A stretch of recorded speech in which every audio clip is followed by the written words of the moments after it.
ओम नमः शिवाय। 13वां अध्याय तारकासुर का जन्म तथा उसका तप। ब्रह्मा जी बोले, नारद जी, कुछ समय बाद वृजांग की पत्नी गर्भवती हो गई। समय पूर्ण होने पर बड़े लंबे चौड़े शरीर वाला अति पराक्रमी बालक उत्पन्न हुआ।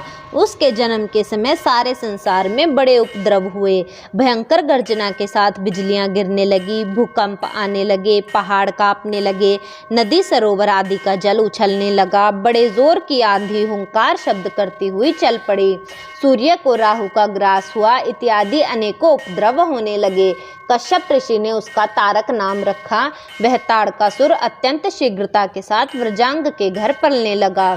थोड़े ही काल में वह पर्वत जैसा आकार वाला होकर माता से तप करने की आज्ञा मांगने लगा। तब प्रसन्न होकर माता ने उसे आशीर्वाद देकर आज्ञा दे दी। तब मन में देवताओं को जीतने की अभिलाषा रखकर गुरुजी के कहने के अनुसार मधुवन में चला गया और वहां ब्रह्मा जी को प्रसन्न करने के लिए कठोर तप करने लगा। उसने हाथों को ऊंचा कर लिया और दृष्टि ऊपर की ओर कर ली। एक पांव पर ही खड़े होकर एकाग्र मन से 100 वर्ष तक तप करता रहा। 100 वर्ष तक केवल अंगूठे के आधार पर खड़े होकर तप किया।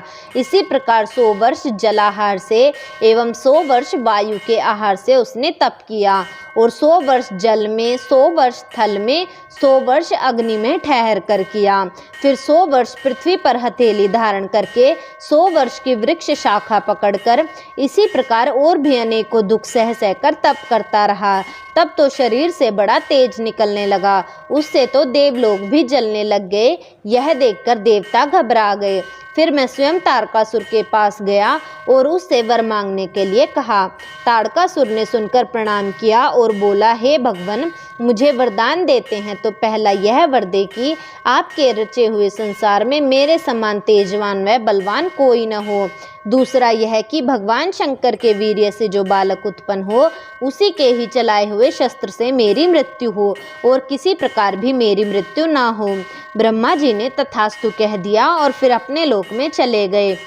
तब तो वह तारक अत्यंत प्रसन्न हुआ। फिर अपने घर में लौट आया। उसके बाद ब्रह्मा जी की आज्ञा लेकर शुक्राचार्य ने दैत्यों का उसे राजा बना दिया। तब तो तारकासुर की उन्नति होने लगी।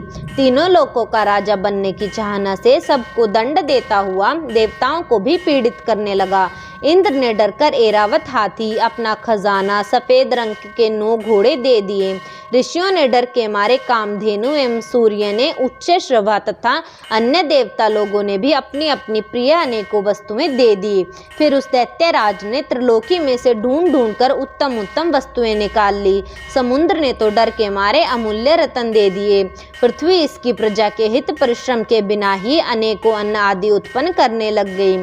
सूर्य भी इसके भय से उतना तपने लगा जिससे किसी को कष्ट न हो। इसी प्रकार चंद्रमा, वायु, अग्नि सब के सब उसके अनुकूल हो गए। देवता एवं पितरों के भाग भी ले लेकर यह तारकासुर इंद्र के सिंहासन पर चढ़ बैठा। देवताओं को निकालकर उनके स्थान को दे दिए। अगर आपको हमारी वीडियो अच्छी लगी हो तो प्लीज़ लाइक करें, शेयर करें और हमारे चैनल को सब्सक्राइब करें। धन्यवाद। हर हर महादेव।